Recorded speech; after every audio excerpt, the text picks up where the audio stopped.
Good morning, guys. You know what time it is. It's time for tactics. So today is Sunday, September 28th, 2025, and I'm on my 8th tactics puzzle this morning. Was really in a groove, probably shot up about 25 points on puzzles, but here's a good one that I thought was interesting because when I went through it, it showed that 38.7% of people only 38.7% of people actually pass this. So it kind of shocked me because it seemed like somewhat of an easier mate sequence, but just so you can scope the board, I want you to pause your videos and look to see if you can find the sequence after this move. The computer plays queen takes a6. So pause your videos and find mate in 5.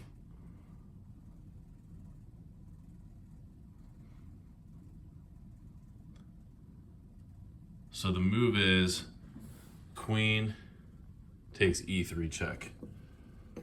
You probably saw that. King goes h1. But what's the follow-up?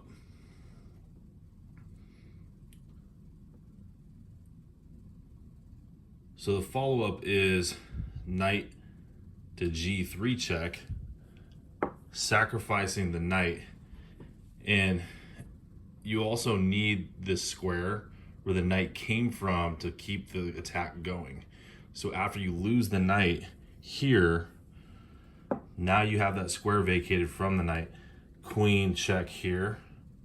Now king g1 or king, well, the king can't go to h2, but king g1 followed by checkmate.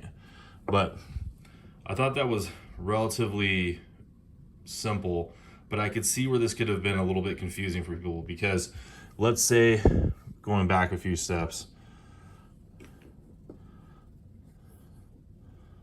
before the knight sack, I could see people sacrificing the rook on h2, thinking that there'd be enough firepower between the queen and the knight, but it just doesn't work. So if you go rook takes h2 check, king takes h2, and then queen to g3 check, there's just not enough there because the king can drop back to h1, and then you're just back and forth with the queen.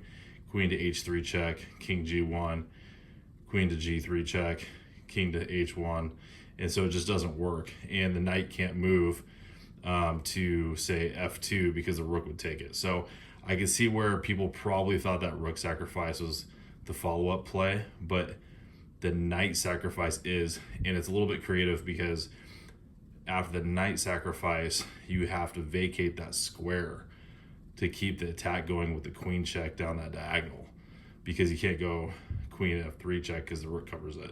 So I thought this was a little bit interesting, but surprisingly, a lot of people have failed this problem. So I just thought it was a good one to share, to work on our mating techniques. So this is a mate in 5 solution. Anyway, have a great day, guys. I'll see you in the next video.